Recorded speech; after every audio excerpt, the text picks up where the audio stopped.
second channel, man, and the beat from the intro is provided by MG Producer. There's a link in the description below that's going to take you to downloadpads.com. From there you can find this particular beat tape because I'm live streaming it, and get the contact information via Twitter, and if you holler at me to get some beats, tell them I sent you. But anyway, on to today's reply. And today's reply is a little different. It's to that Willow Smith Interdimensional Tesseract, and this is honestly an interesting project here from Willow Smith. You did. It kind of comes off as she still doesn't know who she is in the game, so she's kind of jumping from style to style. Like, if you take that Hot song, there's no way you can't tell me that that's heavily influenced by Erykah Badu. You take that Vibration track, there's no way you can tell me that that's not heavily influenced by Lauryn Hill. Now that See You Dance track, that was an interesting track, you did. Like, just how she pieced it together. Like, she pretty much did nothing but background vocals while having probably her producer just saying, I want to see you dance, see you move, see you shake, all of that shit. And quite honestly, that's really different, and I can actually see that kind of working in a club, you did. Personally, I like Vibration the best out of all of these songs, man, even though it was super fucking brief. But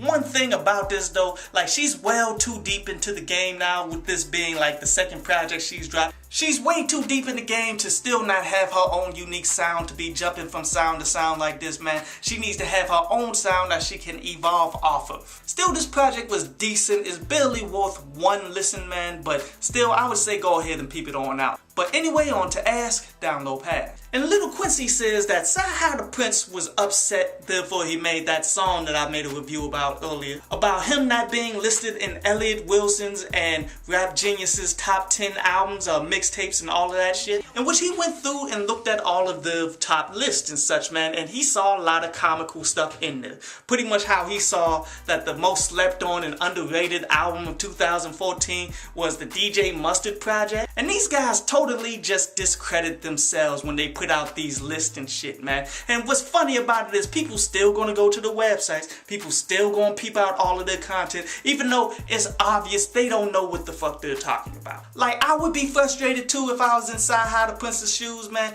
but ultimately, man, when these people discredit themselves like that, you kinda just let them go.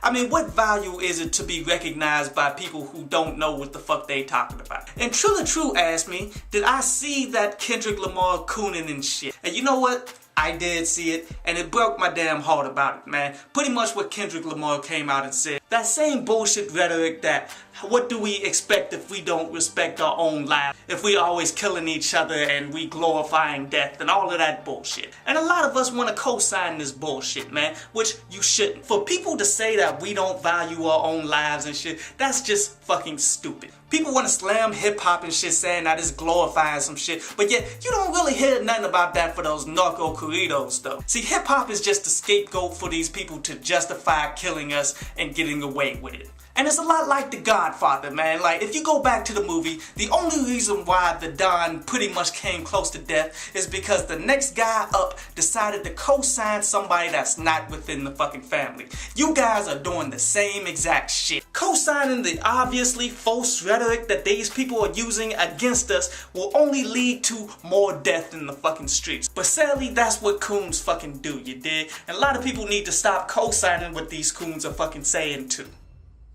I hope you enjoyed the show.